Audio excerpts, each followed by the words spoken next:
everybody, it's Joel from the Boardgame Mechanics. Have you ever wanted to escape the winter blahs, go on a little trip, get away from your current situation in life, maybe go see some scenery, but you just can't? You don't have the time, you don't have the money, you don't have the opportunity. Well, Trekking the National Parks is a game from Underdog Games, and it gives us a little slice of that. I'm going to give you some information about that here at the table, how to play it, go over some of the basics of the game, and then we'll come back here and I'll give you some final thoughts on it. Before we do that, though, I just want to quick mention, if you go to bgmechanics.com, you can check out all of the stuff that we do on the Board Game Mechanics. So there's a podcast, there's a bunch of videos by myself and another guy named Jason, tons of videos. We do silly stuff on Facebook, so maybe check us out there too. So anyway, you didn't come to hear about Joel and Jason and the Board Game Mechanics, probably. You came here to see Trekking the National Parks. So let's go right to the table, give you an idea of how the game plays, give you just an overview of it. Then we'll come back here in the studio and I'll give you some final thoughts. Trekking the National Parks looks a little like this when you set it up.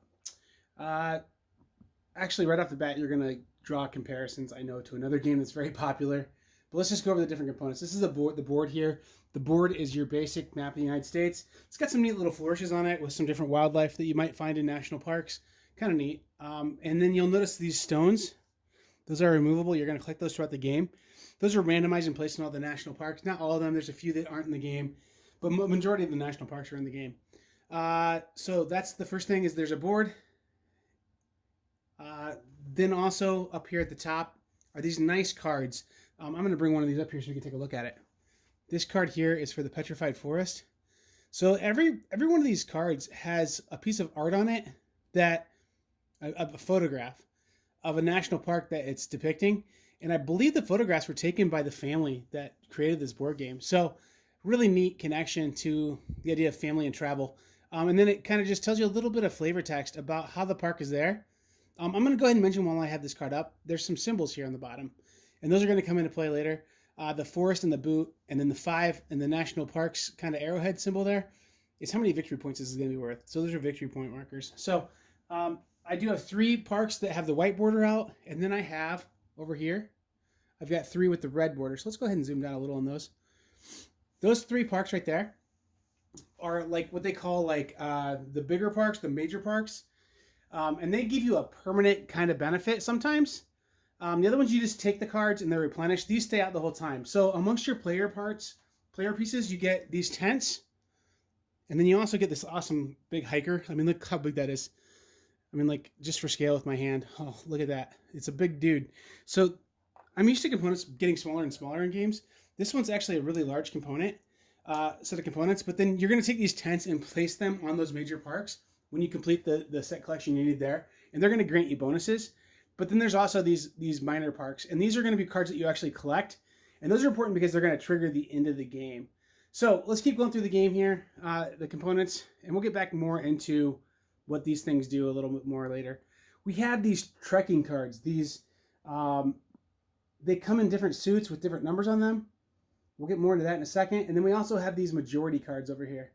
So those cards right there are like for set collection, basically at the end of the game, that whoever has the most of any kind of rock or stone or whatever they want to call these will get those bonuses. So there's several ways to score points in this. It's not quite what I call a point salad, but there's quite a few ways to score points in this game. So let's take a look at how you play the game. They're basically, oh, sorry about that. They're basically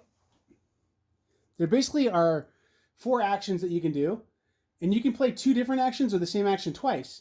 So let me just go over these actions real quick with you. Draw a Trek card is pretty simple. It's take one of these cards over here, replace it, put it in your hand. So I have a hand of cards when I start the game. You start with 2 cards. If I wanted to put more cards in my hand, I would take the action of just drawing a card. Put it in my hand. Now I have 3 cards in my hand instead of just 2. I replace this card. And that was my action. That's probably the most simple of the actions you can do. The next one is, let's go over here to my start spot here. Everybody starts in the same spot. I can move now. So here are my options for movement. I can move 2 spots because I have a 2 here. I can move 4 spots because I have a 4 here. This is where the numbers on the Trek cards do matter. Or I can move 6 spots because I can add these 2 cards together, or 8 spots. The rules for movement are this. You must move exactly the number of cards power that you're going to lay down. So if I lay down a 2, I have to move exactly 2. If I lay down a 4, I have to go exactly 4. Or if I lay down all 8, I have to go exactly 8. And I have to kind of declare what my path is going to be before I start going, so you kind of think things out. So let's take a look here. Let's see what would make sense for me to do. Let's give you like kind of a pretend play here. So Grand Tetons over there it's worth a lot of points. It needs 2 purple cards and 2 blue cards. Well, I don't have those cards really in my hand very well. Petrified Forest, I have the cards I need for that. So I can hang on to these cards because I'm doing a set collection thing. I have to pay for my trip to the Petrified Forest with cards in order to claim that. And if you look up there at the Petrified Forest, it takes a green and a red. We looked at that already. So it might make sense for me to start moving that direction. So I'm going to move, pay 2. And let's just say I'm the green player. I'm going to go 2 spots. So I'm going to say 1, 2. I'm going this way, guys. 2 spots. 1, 2. And I go there and check it out. I collect a green rock. It sits in front of me where everyone can see it because I visited the Mesa Verde. Okay, so that was one turn. Then the other players would have their turns. By the way, just a side note, this is the first player marker. How cool is that? A big chunky wooden bear. Very cool. So the components in this are just excellent. So I'm in Mesa Verde.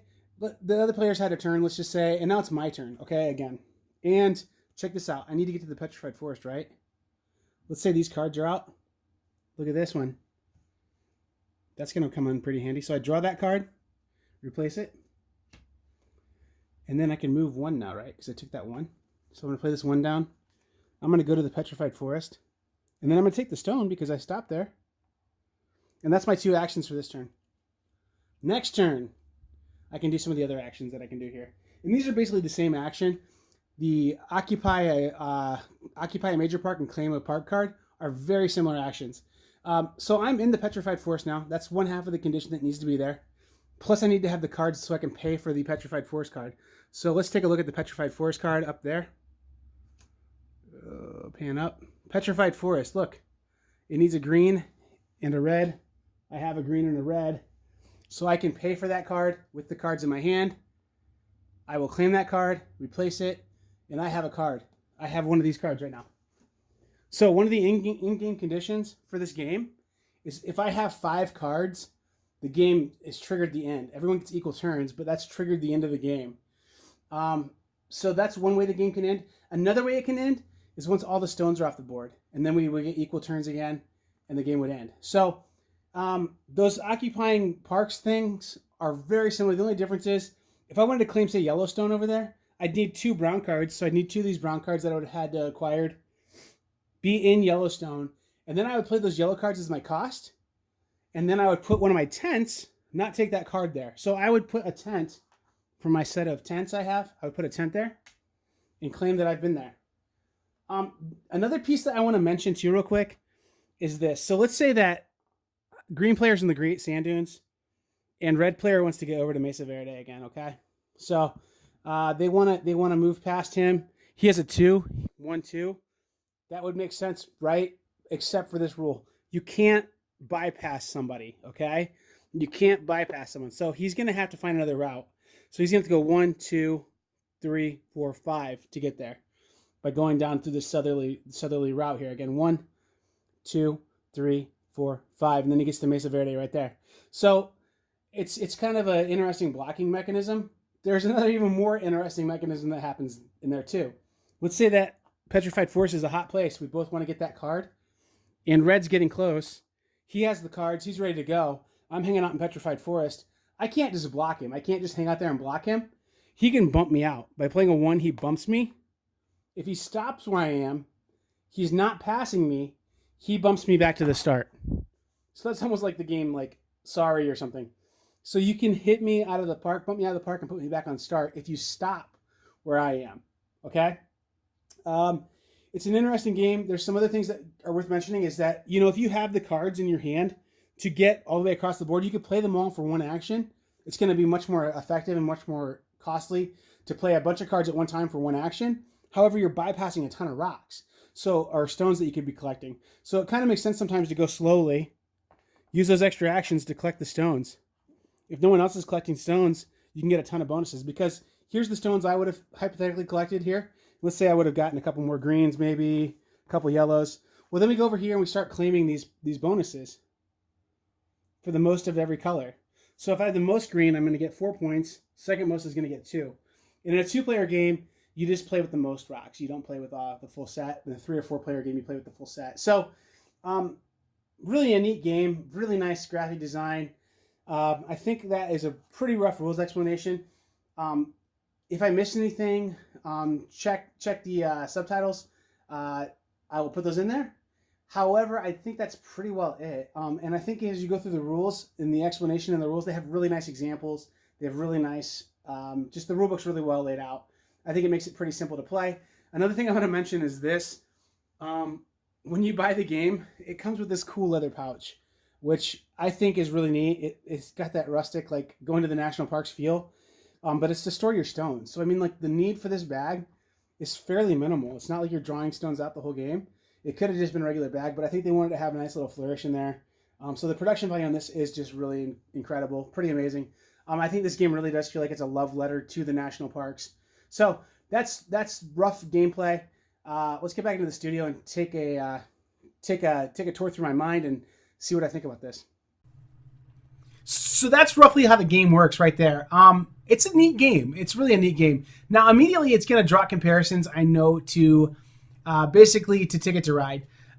It's got similar maps of the United States with like routes on there. And then there's the cards that kind of you collect the cards and play them down. You select an action on your turn. So there's definitely some inspiration maybe from Ticket to Ride, but it's a different game really. And I'll get into that in a bit. But I guess before I get into all that, let's go over the pros and cons I have for this game. The game has amazing components. Big chunky wooden player bits. The cards have a nice sheen on them. The board is just a nice matte finish, good thick board, fantastic art. For an independently published game or like a smaller publisher, the production on this is just astounding. The box is like thicker cardboard than on most boxes. Just a really great, well done game. The production on it was just really good.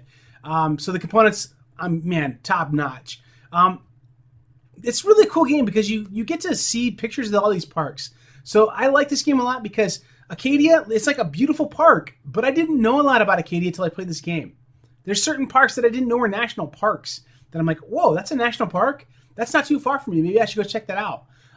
So just an opportunity to learn a little about the national parks. Our national park system in the United States, I say ours because I'm from the United States, it's like a big reason why people come visit the United States. I went to Yellowstone, Black Hills, went to the Badlands, went to Grand Canyon, Petrified Forest, did all those things last summer with my family, and man, it was awesome. And it was just so full of international tourists that it's really cool. I think we take them for granted sometimes. So this game's going to give us an introduction to those parks. Very cool ability to learn about the parks in this game. This game is also really simple to learn. It's not overly complex. I think you can teach this game. I think I basically taught it in about 10 minutes there, just having it on the table. And I think maybe I could even do it a little quicker. So that's not bad to be able to explain what a game is and explain how to play a game in around 10 minutes. Pretty good. And then it's going to have enough gameplay to it that it's going to keep people involved, keep them wanting more, and exploring more options that they can do. Like there's some different strategies you could do, like going with maximizing the actions on your turn. So playing down a bunch of cards and moving really far, or playing down a single card to collect more stones, little things like that. How to make the most efficient on visiting these parks. How to try and most efficiently, plan your hike, plan your trek to get as many parks as you can claimed on one loop. How to time out those powers. Do you want to get those powers? So do I want to go get those powers first? If it's Yellowstone, maybe, because every time you claim a park, you get extra cards. That felt so good. Those major parks, those powers are really imbalanced because one of them is, like swap rocks with someone one time. Another one's like every time you move, you can go in extra space. So they're super imbalanced. Normally it's like game breaking if they're exclusive to one player, but everyone can do them. Like anybody can go to the Grand Canyon and get that power. Anybody can do any of those powers. So it's balanced really. But those powers are really neat. They're different every time. So that does kind of appeal a little bit to the replayability of this game, that there's different powers that come out all the time. I will also say this is a family appeal game. So this is a game that I love playing with my family. I also play it with students at school. Two different reasons. The family appeal thing, like we went to a bunch of national parks, so it's fun to reminisce about being at the national parks. It's fun to plan future trips or just daydream about going on vacations to the national parks. Seeing these pictures, it feels almost like you're on this trip while you play this game. The theme really does almost kind of come through. So that's really neat. This would be a great game to throw in your RV and play at the national parks. So I think it's a really neat game to play with your family. I play it with students too because it's really great for just cardinal directions and just making kids familiar with the national park system, just familiar with our country, showing kids that there's more to the world. But then also there's like a logic and planning piece in this game that's going to be good for any child to like develop in their brain. So I'm a big fan of playing games with kids. This one's got some educational value to it too, from a geography standpoint, also just from like a planning and logic standpoint. So the theme is really fun though. It does kind of feel like you're going on these trips and going out and exploring. And the complexity of this game is like simple enough that theme, that family theme, that wide theme is going to match the complexity really well. So this is something where it's like you're going to pull this game out for your family setting to enjoy with them, and it's going to be the right complexity to be able to play with them. I mean, my dad could play this game. My son, when he was probably 8, could have picked this game up. My wife, who's not really a gamer, will pick this game up and enjoy it because it's not brain burning at all. But it's fun. It's still really fun. And it does have a sense of like accomplishment when you're doing the game, and you get that gratifying, like I'm building something kind of feeling almost from it. So by visiting these parks and adding to these, cards in front of you. The only thing that I have as a con on this isn't a game that I would probably go into my closet and pick out to play frequently if it were me that's just picking games for me, because it's a little light for me. But that said, I think that we all have to acknowledge that you pick games for audiences. So the audience I'm going to have for playing this game is going to be really high. So my wife has friends. We have couple friends. We have kids. I have nephews. There's a lot of chances I'm going to have to play this game. So Ticket to Ride's a little light for what I like too. But that game I really love, and it gets played a ton. So just saying it's a little light for my taste isn't really a knock. I mean, it kind of is. I mean, if I had it to say, I'd want to add like a layer of complexity to the game, probably make another layer of thinking on there. Like maybe you can buy equipment that's going to make you move better or player powers, but I don't think that's going to be what this game was intended for. This game wasn't intended to be a heavy game. This game was intended to be a family game that you could play with family members. So I think it's okay. I think it has great usefulness to be played with all kinds of groups, all kinds of people. So here at Board Game Mechanics, when we give a ranking to a game or say it's accepted, I like to give like specific criteria a little bit. So there's a few things that I always look at. I look at the accessibility. So who's going to be able to play this game based on the rule set and the complexity of the game? Almost anybody can play this game. The theme. Is this theme going to be vulgar or offensive to anyone? No. Is this theme going to be uninteresting to anyone? Maybe a very tiny crowd, but most everyone's going to enjoy this theme. Most everyone's going to like this theme. I don't think I could think of anybody who would be offended by going to the national parks and visiting. I think it's a really great theme. So it's accessible to most everyone. The fun on this game, it's a really fun game. It's a 4 out of 5 fun. I just really like the fun factor of this game. It's just a game that you sit down, you enjoy yourself, and it's not going to make you tired because you had to think so hard. It's just a good, fun game. Replayability, I guess on a 3 out of 5. Now, this one's, I struggle with this because the mechanics of the game, there's really only 4 things you can do on your turn. There's those 4 actions you can pick, and that gets a little bit samey after a time. But that said, the variable setup, those different stones going all those different places, trying to make an efficient route where you're going to maybe get a nice set of stones that you're collecting, then different major parks coming out every time, makes for a different game setup a lot. So there is replayability there. But the fact that it is kind of the same mechanics over and over again does deter from that a little bit. So I gave it kind of a middle of the road, slightly better than the middle of the road rating on that. I think that the replayability is fine on it. I would say this, I played this game 6 times or so in the last week or two. In any game that I play 6 times in a week, I'm going to get a little bit tired of. This one, I would say if someone asked me to play it, I certainly would play it because it's pretty quick, pretty fun, pretty easy.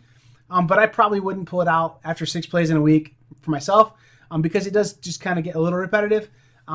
That said, I will probably sometime this summer have a group over for a barbecue and say, hey, do you guys want to play a game? And this game will be the one that I pull out. I'll pull this one out over, say, Ticket to Ride because it's different. It's new.